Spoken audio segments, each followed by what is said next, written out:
Hi, Lou here, and I'm going to make a first try at categorizing wargames by form. Now, I've categorized wargames by function, that is how they work, in another screencast. Now I'll try by form, their look and shape, which inevitably is oriented toward tabletop games because video games are just pixels. I'm sure there are many unusual forms. I'm trying to stick to the most common ones. Also, I have a narrow view of what is and isn't a war game, which I'll discuss in another video sometime. So we have 6 forms, the way I've laid it out. A big difference amongst these is how much information is hidden. Another is the use or non-use of dice. First, we have the old classic games like chess, checkers, tic-tac-toe, and others. There's a board of squares. They're often 3D pieces. It is diceless with deterministic combat. That is, every time there's a fight, it always ends the same way. In this case, an attacker replaces whatever's been attacked. Or in tic-tac-toe, something blocks another piece from going to the same place, in effect.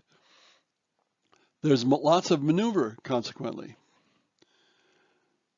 They're actually solvable puzzles, though chess and checkers are too complex for humans to solve, while tic-tac-toe is easily solvable, and others in between, like Nine Men's Morris. Next, we have the Hex Encounter games, the original Avalon Hill style of Charles S. Roberts. The boards are made up of small hexagons, which are more natural and avoid the worst distortion of squares. The diagonals in squares are 1.41 times as long as the orthogonals. There is distortion in hexagons, but not nearly as much. The pieces are originally half-inch square, thick cardboard chits with numbers on them for attack, defense, and movement typically. They may be stacked up on the board. This format is easily recognizable. Nowadays, the hexes may be much larger as well as the pieces.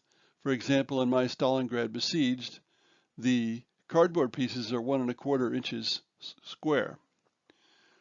There may be other tokens, even plastic figures. But of course, in the plastic figures, you're not going to have numbers generally. Dice are used to resolve combat typically nowadays. These games are 2-player games. The only uncertainty is in the dice.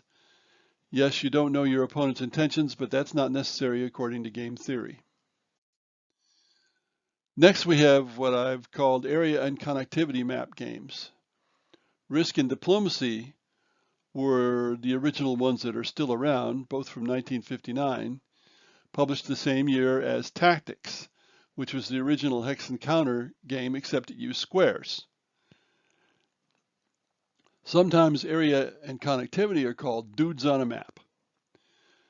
The board is divided into areas like a real map, or circles or squares that are connected by lines that you move on. Any area map can be converted to connectivity, as I'll show you in the next slide. Sometimes the pieces have no numbers. In Risk, Diplomacy, Britannia, and many others, sometimes they have the usual array of numbers. Here is an example of the latest version of the Britannia map converted to a connectivity map. They both represent exactly the same thing. Then we have the Stratego and block games. The original game in this category is L'Attaque. I probably butchered that pronunciation. It's French, from 1909. It's one of the oldest commercial war games. Stratego, which is the one people know nowadays, is post-World War II and is an almost exact copy of L'Attaque, which was out of patent by that time. Each player has usually identical forces. Those might be represented by cardboard in plastic stands or by wood, so that you can see the identity of your pieces, but not your opponent's IDs. You just see faceless pieces. The games use hierarchical strength and deterministic combat, 1 unit versus 1. The stronger unit wins. And then there are a few units that can pick off the strongest unit, sort of a circular thing. The movement is slow, 1 piece per turn. The board is crowded until some recent versions of these games. I designed a game called Swords and Wizardry, which was published by Gibson's in 1980, that used dice for spell resolution, but it was otherwise a Stratego-like game. My game Doomstar, which is a video game on Steam, allows combination attacks by fighters on a much larger board with much more fluid action. A much better game in my estimation, but also requiring a little more thought than Stratego. One of the benefits of Stratego was you just didn't have many things you could do at the start of the game because it was so crowded. A further development is to add up the strength of several pieces that are in the same large hex in several of my prototypes. Then we have modern block games, which are associated, but block games use dice for combat. The blocks are rotated so that the side facing up indicates strength. Usually it's a connectivity or hex board. So this could be seen as a development of Stratego, but also a development of Hex Encounter games. Some of these games become dice fests, which is more or less the opposite of Stratego. Then we have war games that use cards primarily.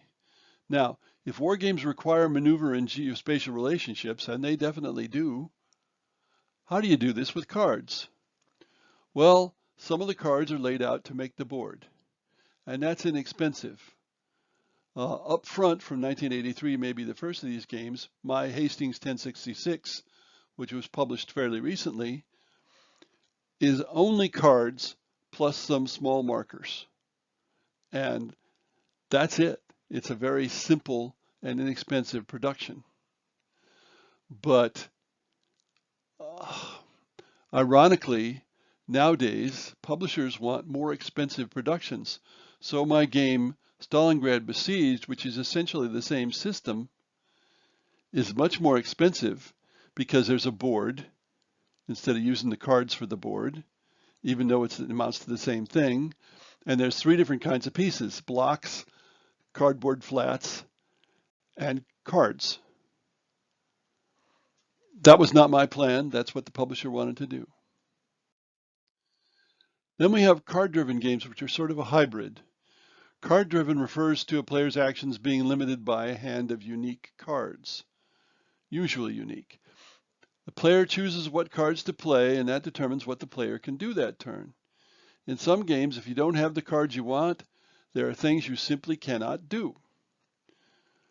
But for these games, you still need typical pieces and a typical board of some kind. That's why I say they're sort of a hybrid. Now, what about video war games as opposed to action games? They are mostly tabletop games underneath, but of course it's all digital. There's a board inside the computer programming in effect.